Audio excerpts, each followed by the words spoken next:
Hello everyone, welcome back to the Analyst for 15 January 2024, where we will be understanding 7 important articles from the Indian Express. In this discussion, as usual, in the very first session, we'll be having the analysis part, where in the first article, we'll be looking into the reasons why India is warming slower, and also the various government efforts and the way forward in this regard.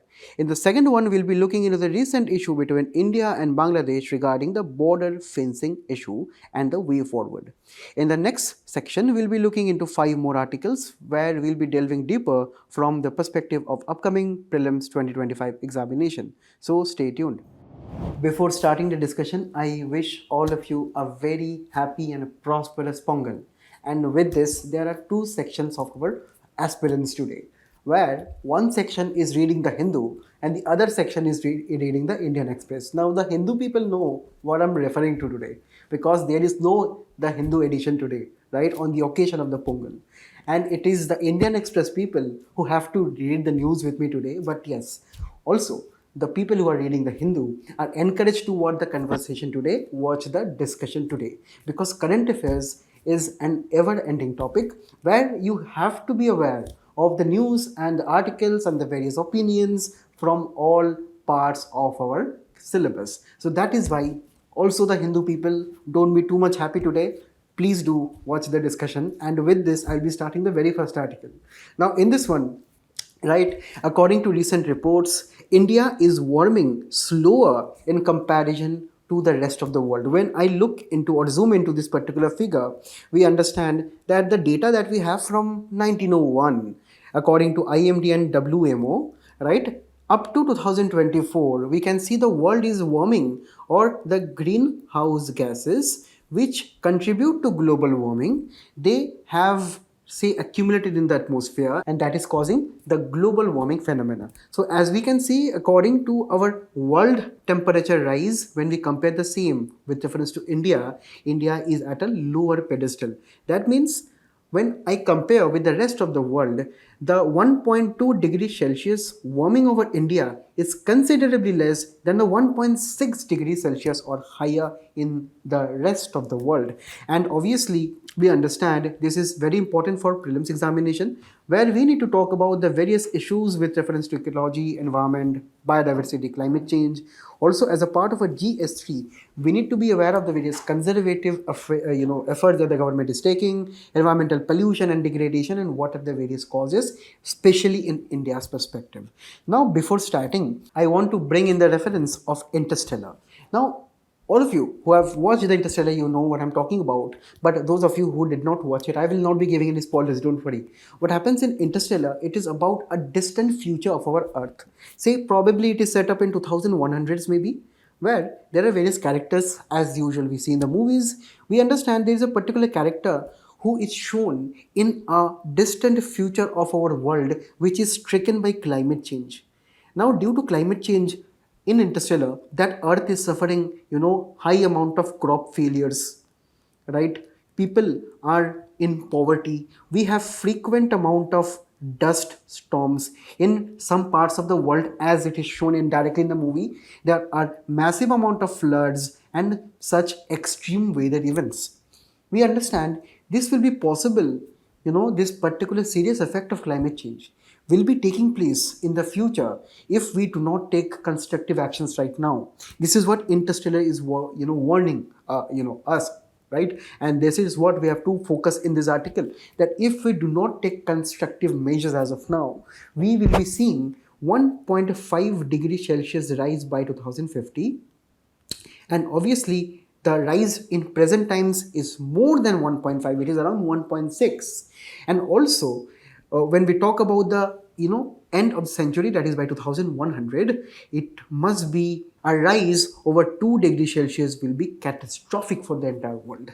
Now, who is actually talking about all these temperatures? It is actually after a detailed research and discussion based on various IPCC research, and also the same was adopted at Paris Agreement, right? So the entire world agreed that by to 2050, we can restrict the rise of global temperatures by 1.5 degrees Celsius. By 2100, we must be trying to restrict the rise of global warming, increase by 2 degree Celsius. So this is what we have in mind, and accordingly the rest of the world needs to set some targets. Now in this we have to understand that recently WMO confirmed that 2024, that the last year, was the warmest year on record, that is above 1.55 degrees Celsius, right? And also when we talk about, say, the number of days which were above 1.5 degree in 2023 also, we can find they were actually, when we talk about the entire year,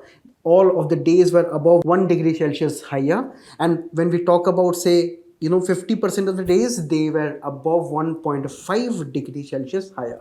Now, why we are talking about this 1.5, 1 degree and so on? We are actually talking about the global mean or average temperature that is increasing over a period of time, right? And also when we talk about the impact of those, for example, the impact of global warming and the various instances of extreme weather events, there are lots of examples of extreme weather events which took place in recent times. When we talk about, say, our immediate neighbor such as UAE and Oman, it saw immense amount of rainfall that was quite historic in 75 years of Dubai's contemporary climatic history. When we also talk about the various European countries such as Italy and Spain, right, they had opposite spells of immense drought and rainfall respectively. When we also talk about China, right, China is also facing the brunt of high amount of droughts. And also when we talk about, say, the polar regions, we have increased amount of ice meltings, right? In this part of our North America, that is the USA, we have right now wildfires raging, right? So we understand in each and every part of the world, we see these are the various instances where we understand are the negative consequences of rise of 1.5 degree Celsius. But when we talk about India, we actually see lower warming, right? Because when we have to talk about India, obviously we had 2024 at the warmest year, because from around the data from 1991 to 2020, we have seen a rise of around 0.65 degrees Celsius.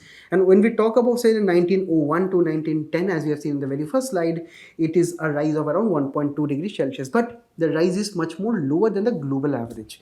Why it is the same? Because we have to understand, firstly, we have to understand the geographical location of our country.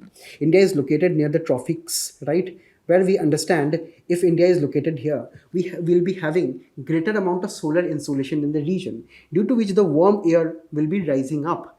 And this is what will be also leading to something which we know as heat transfer system. Because we understand due to our Earth's geography and due to our Earth's composition, we have this amount of, this particular phenomena where the heat rises in the tropical regions and it rises and settles down in the polar regions, due to which we find right now, high amount of ice melting in the polar region. So that is leading to polar warming. And this is actually when we have to understand, also in this article it is quoted that most of our world landmass is actually at higher altitudes, right? So it is the higher altitudes which are facing warming cycles. And here what happens, due to polar warming, ice is melting, right? And when ice is melting, it is not having that albedo effect. Albedo effect is actually referred to that reflective characteristics of ice because of its white color, right? And also when we understand, when we have less amount of quantity of ice,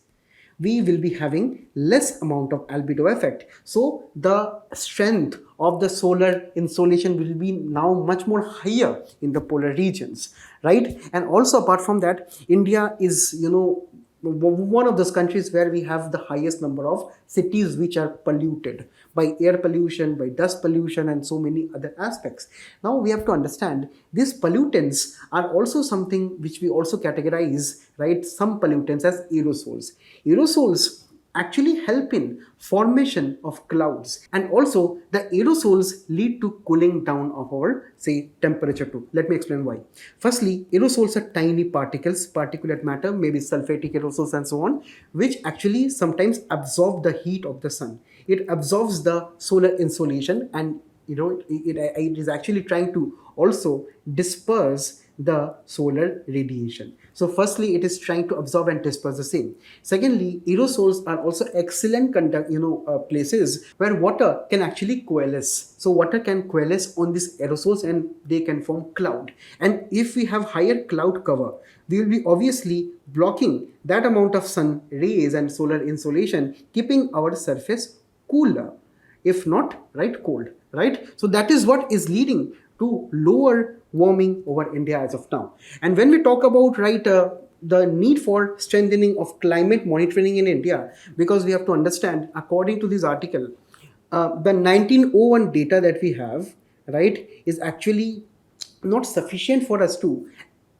adequately understand the total impact of global warming in India, and also the exact amount of rise of our temperature, because the historic data is actually going back to pre and post industrial levels, that is industrial revolution level in the Europe. So that data is not available with us. So conclusively, we cannot claim that warming is actually much more lower. But yes, there are some reasons due to which we will be definitely be seeing lesser warming, but we need much more data to be confirmed. That is the first thing. Second, we need more India-specific assessment that must be conducted by WMO or various other, say, international organizations when we are talking about this particular impact, right? We have to also talk about expanding the weather observation networks, such as the recently launched mission Mausam, which I will be going to discuss in greater detail later, right? Also, according to the recent document of IMD, which is Vision for India for 2047, where India aspires to become a developed country in its Amrit Kal, right? So we can have better amount of village level monitoring to capture the local data. When we will be having local data, we can actually have a better understanding of what is taking place in the global warming scenario in the country.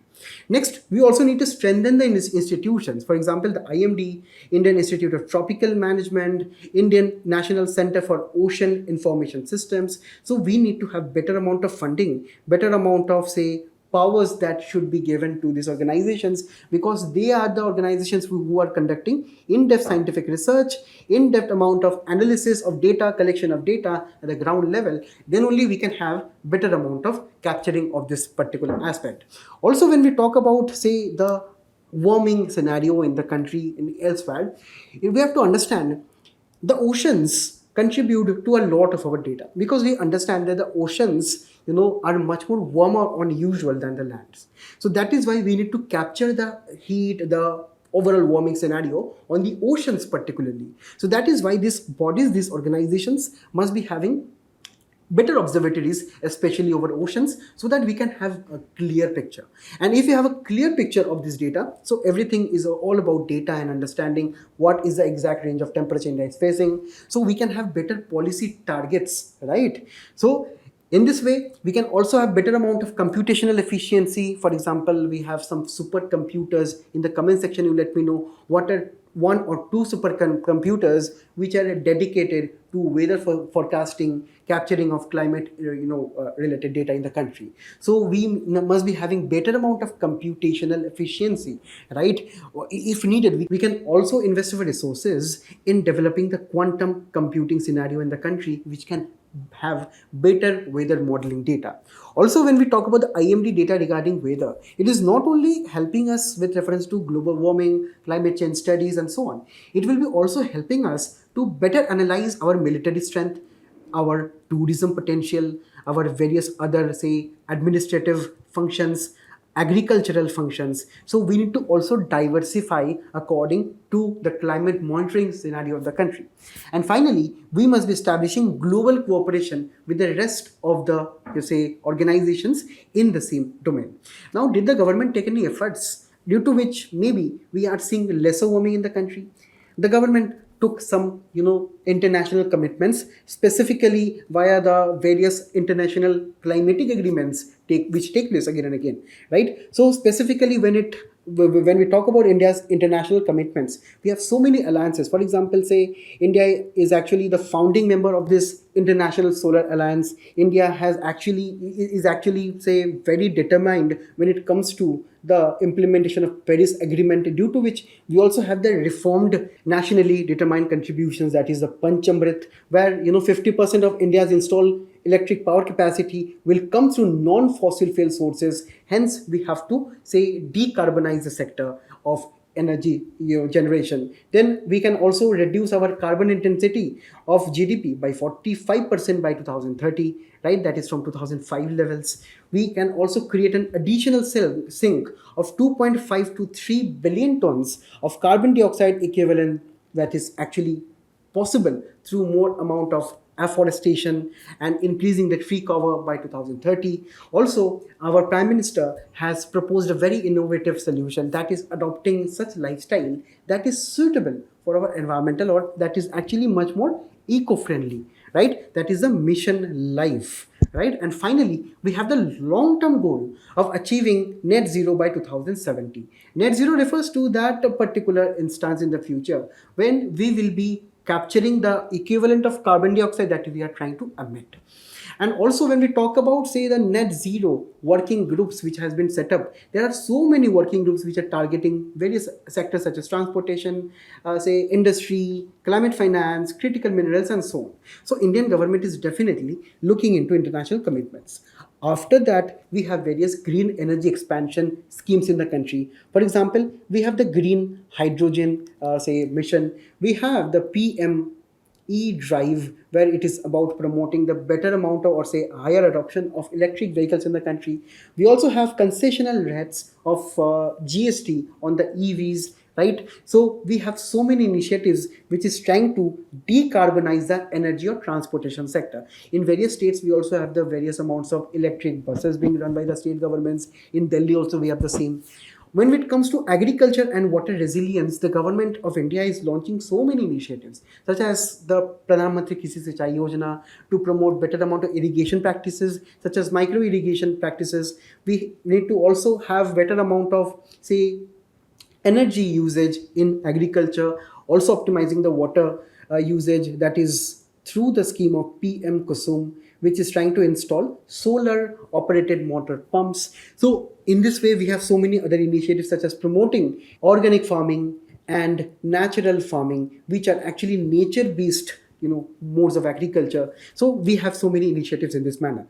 Also, when it comes to urban climate resilience, we have the Amrut scheme, right? We also have the smart city mission, right, which is trying to have sustainable urban and livable cities. Also within the same, we have a concept of sponge city, where there are some municipalities in the country which are trying to implement this concept, where it is trying to utilize most of the rainwater, or say the excess water that a city has, right? Also the various amount of financial measures, be it the green bond initiative, or say the various amount of funding by the world international agencies. So this is also something that the government is trying to harbor. Also, when it comes to the blue economy and protecting the coastal say communities, we have initiatives such as Pradhan Mantri Matsya Sampada Yojana, which is trying to promote the fisheries culture in our country, and obviously in a very sustainable way, right? So we have so many initiatives which are actually targeted at climate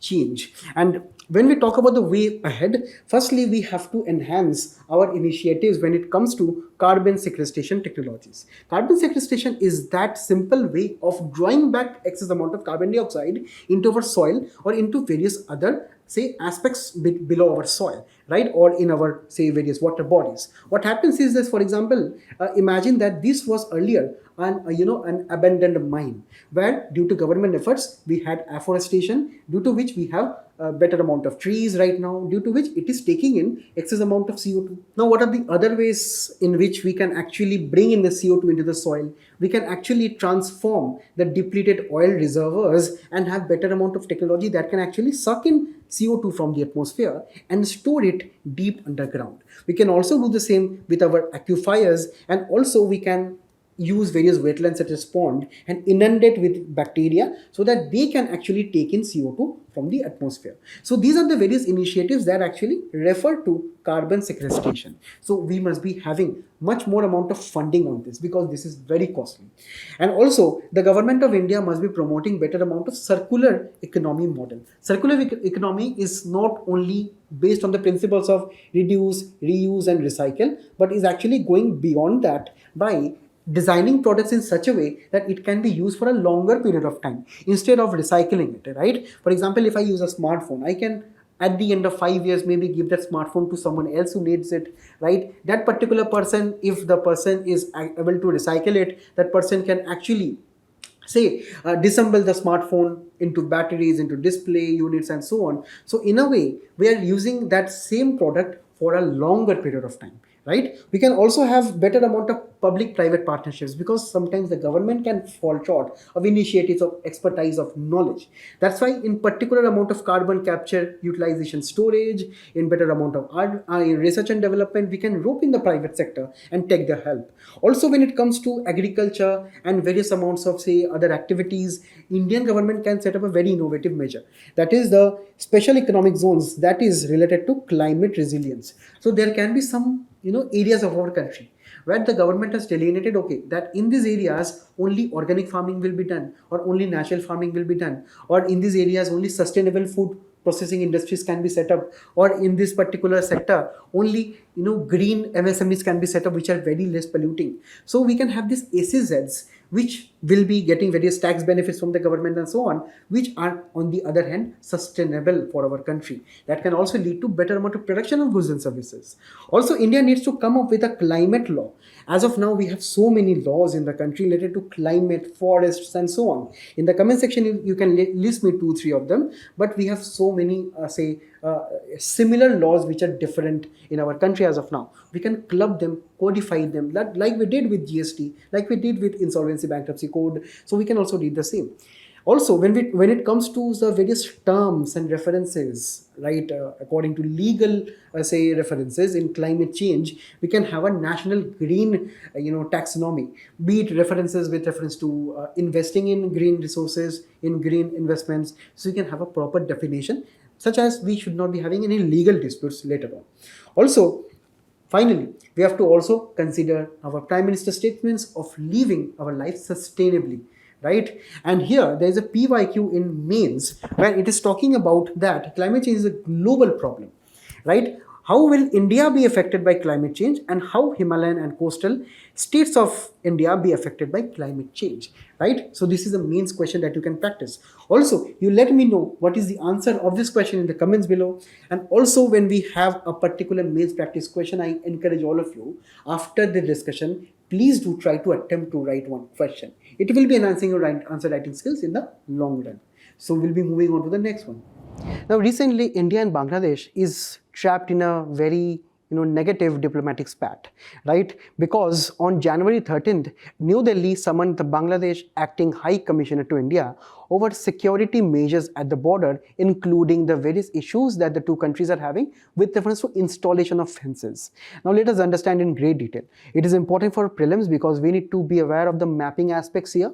And also when it comes to the GS3, we have the direct word that is, borders and border management, right? So when we talk about this, firstly, I want to, refer you to some prelims information because prelims is approaching soon. So we need to be aware of some important facts. When we talk about the various border agencies in the country, we have around 4 border agencies. We have the BSF, which is guarding the border between Bangladesh and Pakistan. We have the Indo-Tibetan Border Police, which is actually looking at the China border, right, in this 1 and 2 and 3 fronts. We have the Sahastra Seema Bal, which is looking into the borders on security on, say, the borders of Nepal and Bhutan.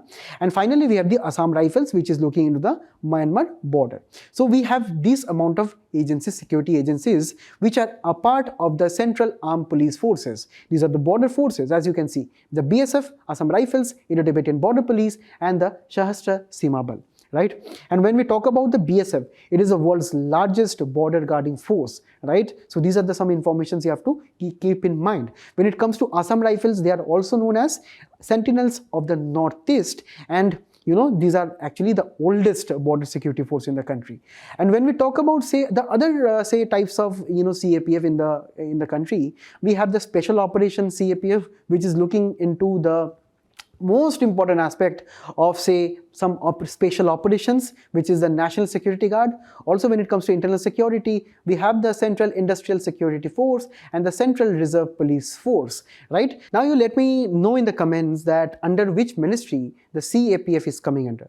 Now, when we talk about the India and Bangladesh border, it is around 4,096 kilometers long, and it is the world's 5th longest border, right? So this is actually quite significant for us to know. And when we talk about the border forces, we have our own border security force, the BSF, which was set up in 1965 after India-Pakistan 1965 war, right? And also we have the Bangladesh Border Guards Bangladesh Force. Now, for our mapping purposes, we need to keep in mind which are the states which is surrounding Bangladesh. We have West Bengal, we have Assam, we have Meghalaya, we have Tripura, and we have Mizoram. So these are the 5 northeast states and also West Bengal which are surrounding the country of Bangladesh. And also in the comment section, you let me know what is the ascending order of the areas of each state with Bangladesh. And now when we talk about the border, now this entire border is having varied amount of geographical features, and we have rivers, we have mountains in the north, we have Sundarbans in the south, right? So we have so many diverse amount of geographical features in this particular region, and that is actually leading to highly porous borders, because these borders are actually open and easily accessible. That is why there are many illegal cross-border activities such as smuggling, such as drug trafficking, such as arms trafficking, such as cattle smuggling, which is a very notorious thing which happens there, right? Where there are various, say, agents of illegal smugglers in Bangladesh, in India, where they sometimes even throw goats and cows in the air, right? Sometimes they also make them float on the waters into Bangladesh. So these are some cases which happen quite frequently. And also there are various BSF personnel who allege this thing which is happening in this particular region. And when we talk about the recent issue, we have to first understand about the fencing status. Firstly, around 81.5% of the border in West Bengal is fenced with Bangladesh, right? Where recently there was an incident which took place. Now what happened is that, recently that Bangladesh Security Force, it expressed concerns over India's unauthorized fencing attempts by our BSF. So Bangladesh complained that BSF is actually, constructing illegal, say, fences on the, Bangladesh border. But this is actually quite, say, contrary to what is actually happening, because we have to understand in Malda, in Coach Bihar, there are high instances of cattle smuggling in the region, of arms smuggling, and also there have been various instances of terrorist camps which are setting in the region. So this is posing a security concern, and that is why, in Malda, when BSF was constructing the single row fence, and also the same was taking place in Coach Bihar villages, that is bordering Bangladesh, that is in West Bengal, right? This is striking, say, some concerns according to Bangladesh security, right? So this is what we have to keep in mind. And then after this, Ministry of External Affairs summoned, Bangladesh Deputy High Commissioner to India. So this is what is, heightening the, various bilateral ties between the countries. And when we talk about the 1975 border guidelines, right, when we have to understand that these guidelines is telling that no defense structures can be erected within 150 yards of our international boundary. Now we have to understand, according to India's stances, installing of single row fence does not create any bunkers, right, or say sensitive border patrolling agencies which can go against Bangladesh's sovereignty. If we build these things, this can go against Bangladesh's sovereignty and so on. They can complain then. But we are only, constructing single row fences which are quite harmless in nature, which you can see like this. Right? These are very unsophisticated border fences. This is just to prevent those illegal activities taking place. So our main intention is to prevent such activities, not to have those sensitive border equipments for spying purposes, for military purposes and so on. But Bangladesh is arguing that we are doing for this notorious purposes. So that is what is causing concern, that Bangladesh is raising that 1975 border guidelines that within 150 yards you cannot have any fences. But we are not doing that, right? Because wire fences, that is the single row fence, are not considered defense structures. Defense structures are those bunkers, those heavy military equipments. Also, Bangladesh's position is that fences near the border infringe on sovereignty and cause civilian inconvenience. So this is what they are trying to say. But what are the implications on the same? Firstly, we understand that the state of West Bengal and Bangladesh, they share a very close cultural connection, that is over the language Bangla. And also there are various communities who time and again cross the borders due to family relations, due to various other aspects. So that particular peace or cordial, say friendly relations between the local community will be hurt in this particular entire episode that is going on. Also, when we talk about the security concern, if India is not taking this action of installing single row fences, it will be hampering the security architecture of the country. Also, in the same way, we find that if there is this summoning of diplomats between the two countries, this is definitely straining the bilateral relations between the two nations. Because recently we have seen that their former prime minister fled to our country, and due to this, there are so many sections in the population of Bangladesh where they are alleging that India is no longer a friend of Bangladesh. So these are the various public sentiments and also this things which are happening right now that is decreasing the healthy bilateral relations. Also, recently we have seen various insurgent groups in the northeast, and also various, say, terrorist groups which are trying to promote terror in the country, they're also operating from Bangladesh. So that is also something that we have to address. And also, when we talk about the border crimes, so these are the various issues that India needs to address, be it smuggling, be it drugs trafficking, be it this cattle aspect, and so on. So that is why India actually took some strategic measures. Firstly, to install the single row fences. India is also considering installing smart fencing, which is the installation of CCTV cameras, various drone equipments, and various other aspects where it will be contributing better amount of monitoring. Again, Bangladesh is countering that if you install these amounts of, say, infrastructure, it will be leading to privacy concerns of our border, right? So there are these issues, but obviously we understand smart fencing cannot, or say CCTV cameras, drones, right? We will be obviously not be, delving into Bangladesh deeper borders. It is just for the monitoring purposes of preventing these, crimes which is taking place between the borders, right? And also the government right now has set up these negotiation protocols, which is trying to, sort out the issues between the two countries. Now here, what is the way forward? Obviously, we must be continuing our dialogue. We must be continuing speaking to Bangladesh, right? Because we have to understand this particular border row or issue is putting a strain on our, say, major, partner in the South Asia. Because Bangladesh is a strong country, going forward, it can actually become a major economic hub also. But that is what we have to understand. We have to keep our, neighbors much more closer. Also, when we talk about the various technological solutions that India can offer, we can have better amount of biometrics when it comes to the various, say, movement of goods and people from the borders, right? We can have smart inspection systems such as various detection systems when it comes to the detection of bombs, detection of drugs, between the border. So we must be having better systems here. We can also use drones to have an aerial surveillance of those areas where we can normally do not, send the security forces due to high amount of forest regions, or in the Sundarban regions, we can have drones there. Also, we need better amount of coordination between the various agencies in the area. We have to have better amount of coordination with the West Bengal police, with the various other state government police organizations, with BSF, right? Also, we must be having better amount of coordination with, the various intelligence agencies in the country.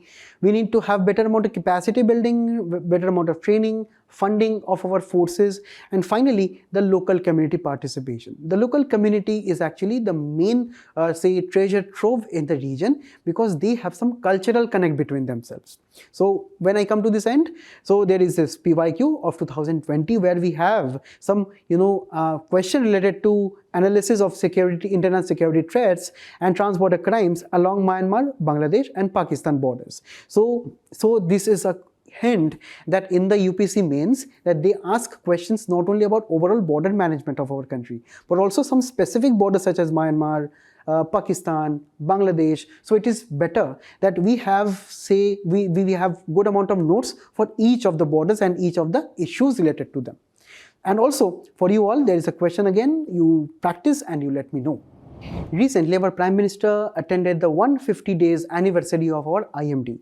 Now, we have to understand that IMD is actually extremely important organization when it comes to various aspects related to weather modeling, weather forecasting, and such related activities. So, this is very important for prelims examination because we need to be aware of the various initiatives. You know, we have the same with here, that is mission Mausam. And also when it comes to GS3, we need to know about the various initiatives that India is taking with reference to disaster management. And here, this is the same thing here, that is the mission Mausam. It is actually one of the aspects of disaster management which is trying to help us be aware of the impending natural disaster that is going to take place generally in cases of say weather modeling and forecasting. So in this particular, say, mission, our main motto is to become weather ready and climate smart nation. That is, you know, this is a particular initiative which is implemented by India Meteorological Department, Indian Institute of Tropical Meteorology, and National Center for Medium Range Weather Forecasting. So these are the three institutions which will be collaborating in making India weather ready, and this is actually by employing better amount of cutting edge weather surveillance technology. We need to have better amount of weather surveillance. We need to know about the concentration of water vapor in our, say, atmosphere. We need to know about the formation of potential cyclones. We need to be aware of, say, a potential drought that is going to develop due to various, say, deficiency in rainfall conditions. So for that, we need computers, supercomputers, and for that we need high resolution atmospheric observations, next generation and radars, satellites, and high performance computers, generally supercomputers. So this is actually an initiative to bring in the change in how we develop our weather forecasts, right? So this will be refining data collection and analysis and give us better output, that is better knowledge about what are the changing weather patterns in the country, and helping us tackle extreme weather events that has become much more frequent in recent times, be it the floods, be it the cyclones, be it the very other extreme weather events such as heat, say, waves in the country. So we can have better amount of preparedness if we know about various climatic information. Now here, when we talk about the India Meteorological Department, it is under the Ministry of Earth Sciences, extremely important for our prelims examination. Here we have this is actually serving as a National Meteorological Service of the country.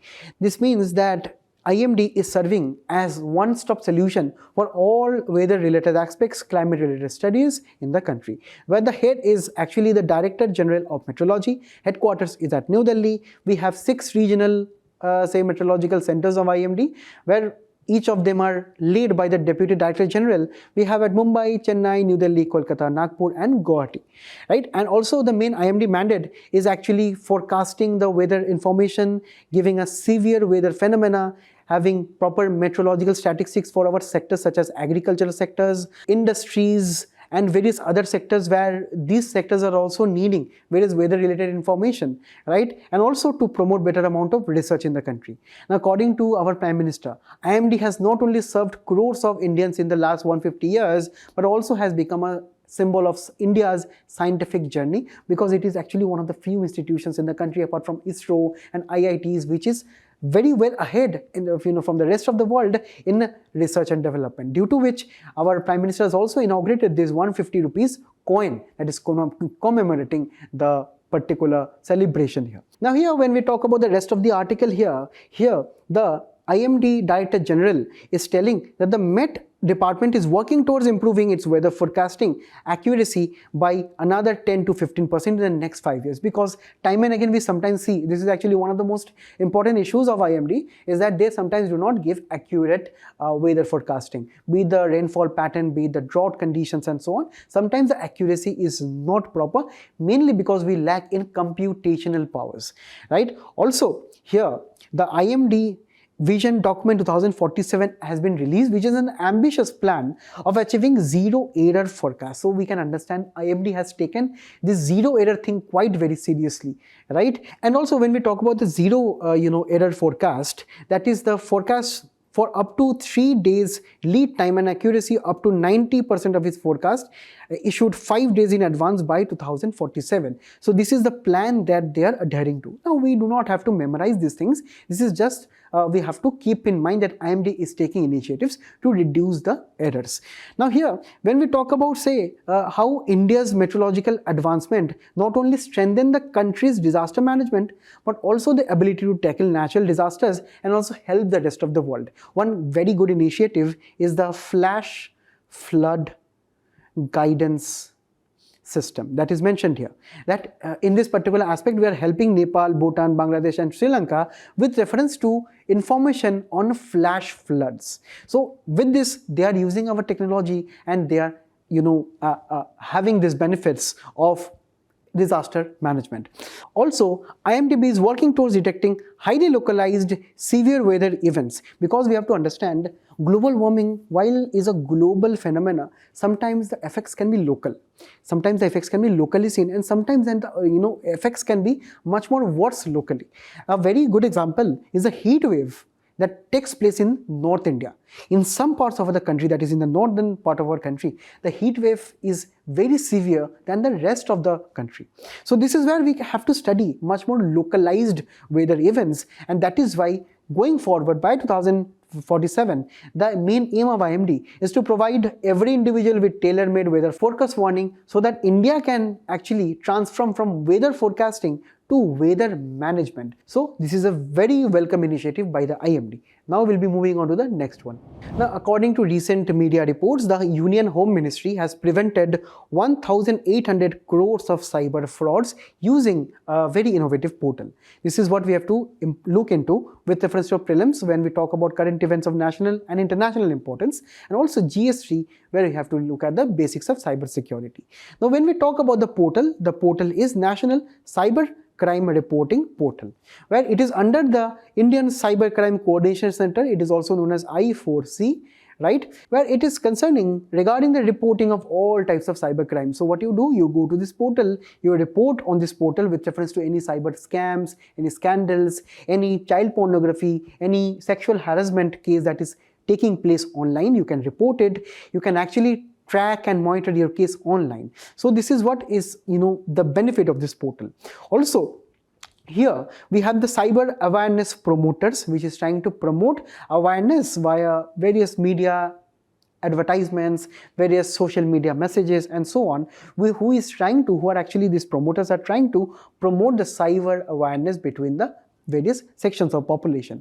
Also within the same, we have a chatbot which is known as Vani Cyberdos chatbot, which is trying to spread the awareness and also helping people register their complaints online, right? And also finally, when we talk about the recent change which has been made in this portal, this is a citizen financial cyber fraud reporting and management system. What is this all about? This is about a network of banks, payment banks and various other financial institutions, where the same will be liaising or connected with this portal, and also any citizen can file a complaint on this portal, where the complaint will be circulated to the banks, concerned banks, with reference to any financial fraud. So this will be bringing in better amount of coordination between the agencies here, and the people can easily track, and the monitoring of the case is easy on this portal. Now here, this is actually one of the initiatives that the government has taken to prevent cyber crimes in the country. Now, what are the various other measures? For example, we have various legal steps. We have the IT Act of 2000, which is delineating various offences for cyber crimes. We also have the National Cyber Policy of 2013, which is laying down a proper amount of policy imperatives for the country. Also, on the other hand, we are now having the draft bill of data protection bill, right? So where we have the various aspects of how the personal data of our own selves will be contained on digital medium. So let us see into what will be the final act version here. But as of now, we have this amount of legal steps. Apart from this, we also have the CERT-IN, that is the Indian Computer Emergency Response Team, which is looking into various malicious virus attacks, various spam attacks, phishing attacks on not only the people of the country, mainly the government agencies, right? So that is also one of the initiatives. Next, we have the Cyber Swachhata Kendra, which is actually a botnet cleaning platform, and this is actually helping us to trace various illegal internet protocols or various addresses, right, which are affected by bots and various other aspects. So in the next one, we also have the Indian Cybercrime Coordination Center, that is the I4C, under which we have National Cyber Forensic Laboratory. We have just the thing that we have studied right now, National Cyber Crime Reporting Portal, and massive online open courses to spread better amount of awareness. Also, we have the National Critical Information Infrastructure Protection Center. We have various critical information infrastructure in the country, such as our energy sector, such as our power plant sector, such as the nuclear sector, right? And also the airports, the hospitals. So these are critical infrastructure for our country, due to which we also have the same. And here, from this news article, a new suspect registry was actually inaugurated or launched by our Home Minister on September 10th. That was in 2024, where this online suspect registry has been developed by the Indian Cybercrime Coordination Center, and this can be accessed by the states, UTs, and central investigative and intelligence agencies. Now here, this is actually making it possible to identify cyber criminals as potential threats, and also we have to understand that 6.1 lakh fraudulent transactions were declined. That actually led to the saving of 1,800 crores.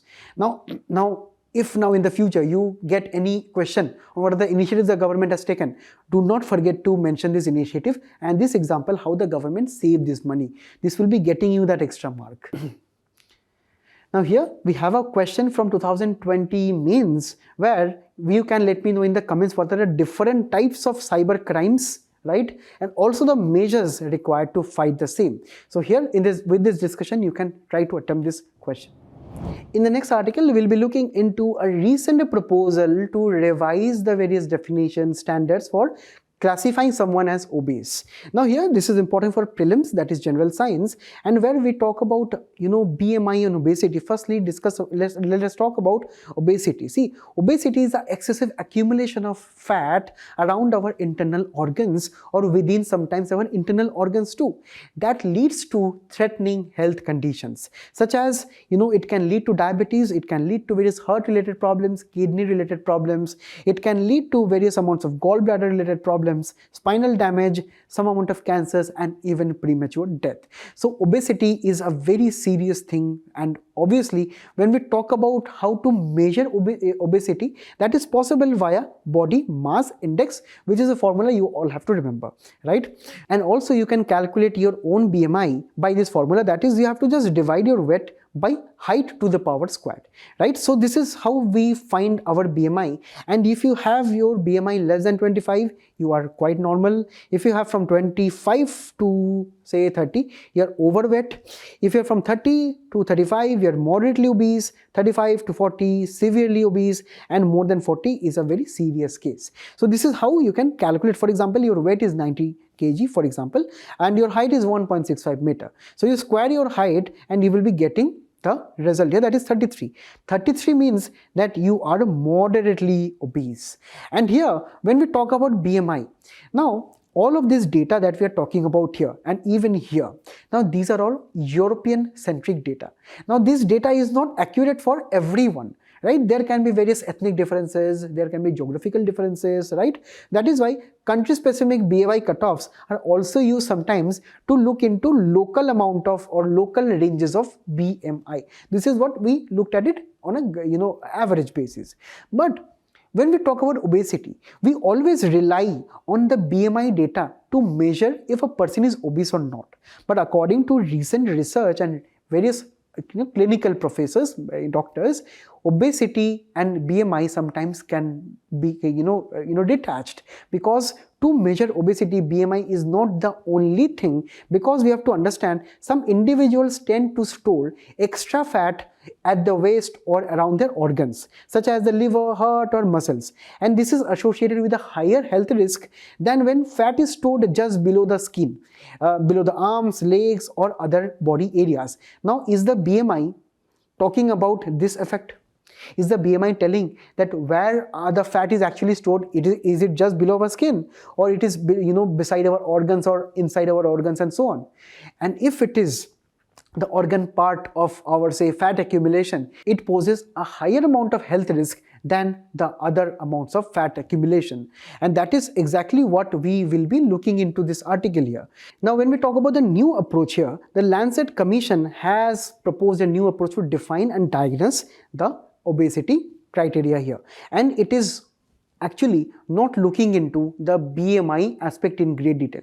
It is also looking into various other aspects, such as it is actually combining the BMI measure with our body size measures, such as waist circumference, waist to hip ratio, waist to height ratio, and so on, right? So this is where we have to understand where we can actually have, two body size measures. That is, we can have a DEXA scan here.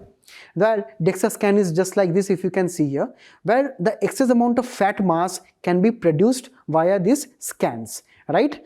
And the other aspect is actually looking into people with extremely high BMI. We can actually, without any additional testing, confirm if they are having above 40, right? So they naturally will be obese. So this is where we have to understand relying on BMI sometimes will not be the case here, right? Because we have to understand the Commission has introduced two new diagnostic characteristics of obesity. First, clinical. Second, preclinical. Preclinical is actually that excess body fat, right, which is accumulating in the body, but the normal functioning of tissues and organ is seen here, right? But it increases the risk of developing clinical obesity and other serious problems. Now, what is clinical obesity? Clinical obesity is a chronic illness, right, which is characterized by alterations in the functions of tissues or organs due to the fat accumulating within the organs, right? So clinical obesity is much more serious than preclinical one. And also, when we look at the data right now, when we can look at the latest data, National Family Health Survey 5 data, that is from 2019-21, we find that we have childhood obesity in the country, right? That has increased over a period of time. Also, the men and women figures have increased over a period of time. Here, studies also show that excess fat accumulation in Indian population generates higher amount of inflammation and higher amount of issues than the Western population. And that is where we understand childhood obesity is also rising. And that is what brings us to this particular aspect, that we have to take control of our food, our diet, our lifestyle. So everything is related here. So this is what we have to keep in mind for our prelims examination. Now moving on to the next one. In the next article, we'll be looking into China's trade surplus and the implications for the global countries and also India.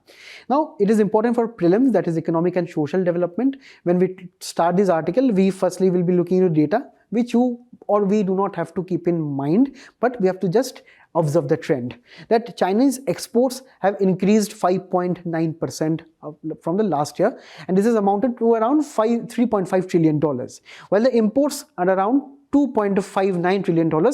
So it leads to a trade surplus of $1 trillion, which is an insane amount. If you look at the same in India's case, we have higher amount of say imports than our exports. So we have a trade deficit. They have a trade surplus. That means their exports are much more than their imports, and our imports are much more than our exports, right? So what are the reasons for which China is having such high amounts of trade surplus? Firstly, China exports right now, right? China has transitioned from an agrarian economy to a manufacturing economy, where they are trying to manufacture EVs, electric items, sensitive components based on semiconductors. So these are all the high value products that is fetching them high amount of prices. Also, the exporters in China are right now rushing their shipments all over the world. Why? Because Donald Trump will be soon assuming office in the US, and you know that there is a possibility of a trade war or imposition of tariffs on China, due to which maybe we can see in the next 4 years the trade surplus will be coming down. So that is why China is being opportunistic right now. Also, China follows a very cheap strategy, that is buy low strategy. It forces various deals with various countries to procure critical raw materials or various other aspects or intermediate goods at a very low price, right? So China practices this, and if China, for example, there are so many factories, so many suppliers, manufacturers in China, if all of them are buying at a low price from the rest of the world, automatically the price comes down. So this is a buy low strategy of China.